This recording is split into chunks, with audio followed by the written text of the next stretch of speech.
During a night launch, Atlas would suffer a catastrophic destruction of the front end, as a result of hitting a blunt object under power. The damage was severe, so it was decided to replace the upper half of the car rather than gluing it back together. We used the NHRA plastic toy dragster as the basis for all of our rocket cars. I hopped on the blender and designed a brand new lightweight engine mount for this car. Now it's time to remove stickers.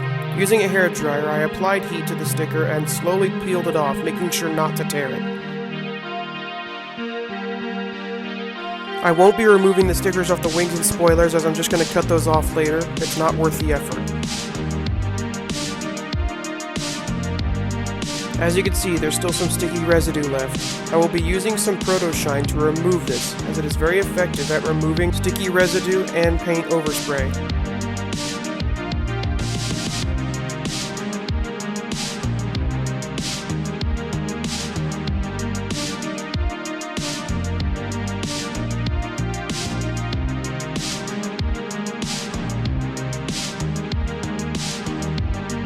Look at that shine.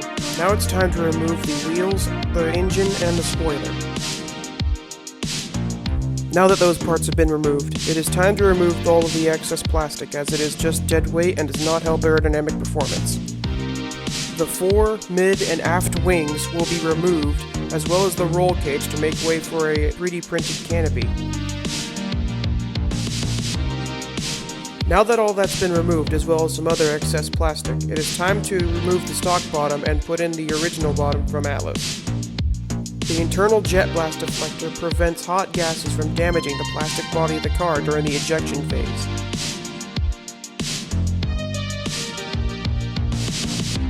You can really see all the stuff that's been prevented from damaging the plastic body, but now it's time to gut the rest of Atlas off of the old body and place it on the new.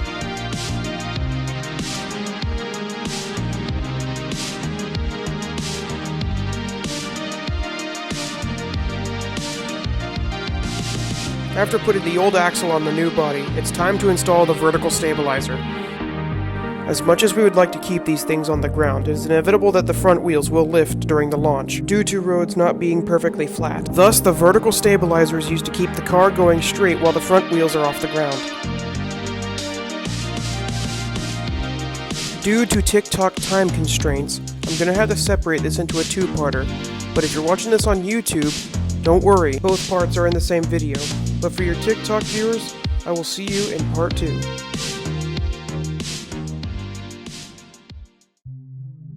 Welcome to part 2 for those of you on TikTok. I am now about to attach the vertical stabilizer's turnbuckle. This turnbuckle is used to adjust the trim of the vertical stabilizer, as well as keep it steady and still.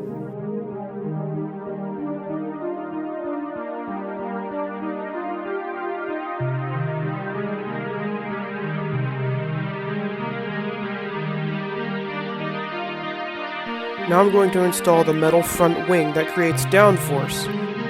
Much like in an F1 car, the wing on a rocket car is meant to create downforce, keeping the front wheels on the ground. Now it's time to install the rear wheels. They are held onto the axle via a metal set screw in a collar.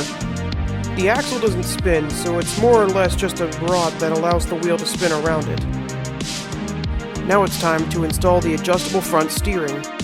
It is adjusted manually before the launch and cannot be changed during the launch. You may now notice the 3D printed canopy. That was installed for better aerodynamic performance. In the meantime, I've installed the turnbuckle which adjusts the front steering.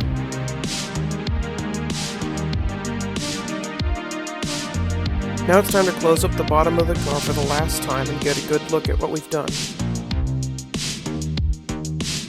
Now all that needs to be done is installing the front wheels and axles and installing the engine mount. There's a good look at the 3D printed canopy and the 3D printed steering system.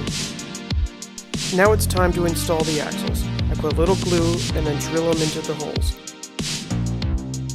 Then it's time to install the front wheels, which are held together the same way as the back.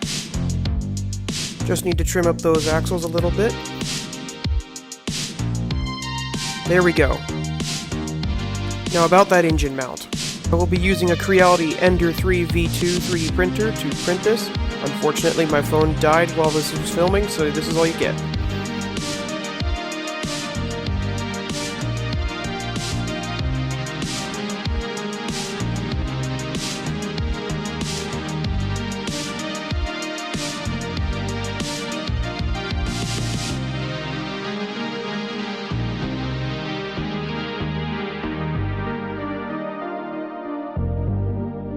And here's the finished engine mount installed on the car.